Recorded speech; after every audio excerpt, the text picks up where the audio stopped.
This now, and Absa has fired Sipho Pityana as a director on the board and Absa Group and on the boards of Absa Group, and Absa Bank with immediate effect. In a statement, Absa said he neglected or had been derelict in the performance of his functions as a director of the boards. Well, Pityana says his removal is unlawful and that he will take it on review. He joins me now live for a response to the latest developments coming through. So, Mr. Pityana, thank you for your time. So, the Absa board has decided that you are to be shown the door. You were derelict and neglected your duties. How did we get to this point? Well, thank you very much, Tula Sizwe, to you, and good afternoon to your viewers as well. Absolute rubbish. Quite clearly, this is a decision that is about seeking to bully and intimidate me out of exercising my constitutional rights to approach the courts where I feel that my rights have been undermined and seek a declarature that the central bank in the Reserve Bank has acted unlawfully. Absa has opposed this application, and of course, if they had confidence in our courts, they would have waited for that matter to be dealt with by the courts and allowed for the outcome of that to happen.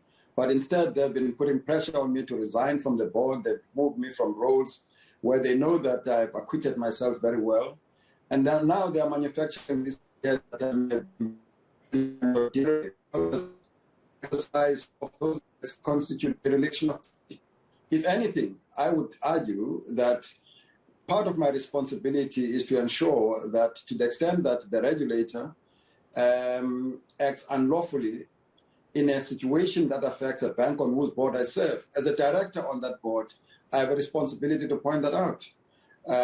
That's not being derelict. In fact, to overlook that is greater dereliction, if any there was. So just that last part that you are addressing, I wanted to ask you about the content of this dereliction that is said to have been, on your part. So it all has to do with your court action against the Prudential Authority of the South African Reserve Bank. Is that what Absa is viewing as putting their interests at stake and basically being derelict on your duties as a director?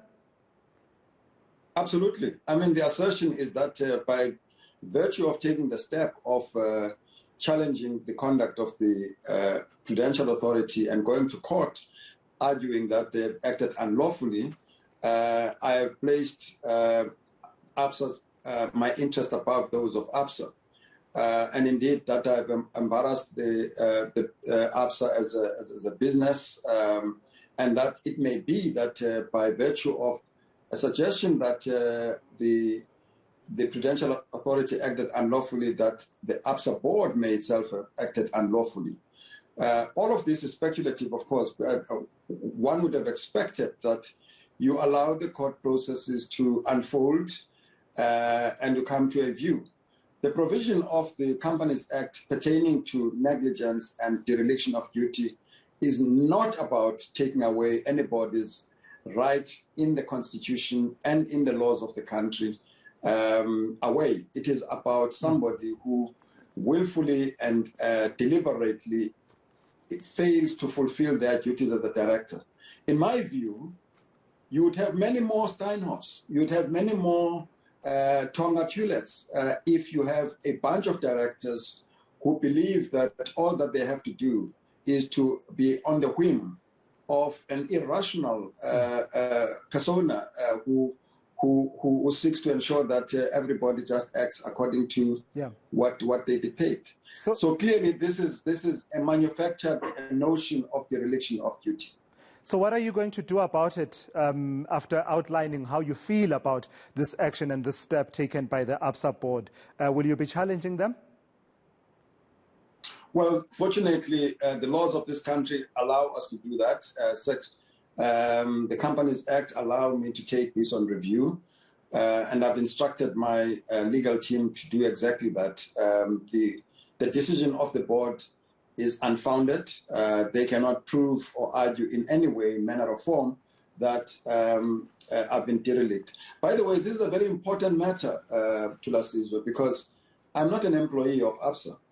I'm an independent, non-executive director. I'm appointed on that board exactly in order to exercise my independent faculties and take positions that may differ from those of other colleagues on the board. I cannot be punished for doing that. I cannot be expected to be a yes madam on the board or to be a yes sir. I'm not that, never have been that, never will be that. So I will not allow hard-earned constitutional rights that I once upon a time, as a disenfranchised citizen of this nation, didn't have, only to secure a position and to keep a position on the board of Absa. That must be most ridiculous if anybody would think that they would take this kind of action in order to bully me out of pursuing my rights. That will never happen. A broad question, Mr. Pityana, before I let you go, and I do understand you have to go. What is happening here? Why does it seem like the walls are crumbling around you? How did we go from, you serving on all of these boards, Anglo Gold, Ashanti at some point, and also at some point leading the campaign, Save South Africa, and your involvements and your speeches? People keep reflecting on your speech, Zemginko Moma Kwalandin. How did we go from that to where you are today? And how much of that can be traced back to the allegations around sexual harassment? Well, I'm glad you make that connection, because in fact, Zemgingo Moma Kwalandin is about an offensive against unethical leadership and governance in the public space, in the public sector. One can't contest that in the public when it manifests in the public sector and tolerate it in the context of the private sector. The manufactured sexual harassment allegations at Anglo Gold Ashanti are exactly because I dared to challenge the board that we should get rid of a CEO who stole money at Anglo Gold Ashanti, and they tried to cover that up. And since I left, the inquiry that was insisted upon by a public investment corporation has been pushed under the carpet. So it's a consistent theme. The fact of the matter is that when you take positions of principle and insist on ethical leadership, you must be prepared that mud will be thrown at you. In this context, you will know that I have previously taken the president of the country to court for trying to manipulate the appointment of judges to the courts in order to ensure that the judiciary is biased in favor of a corrupt leadership at the time of Jacob Zuma. Indeed, Absa and other corporate leaders would have been among those that were applauded that action.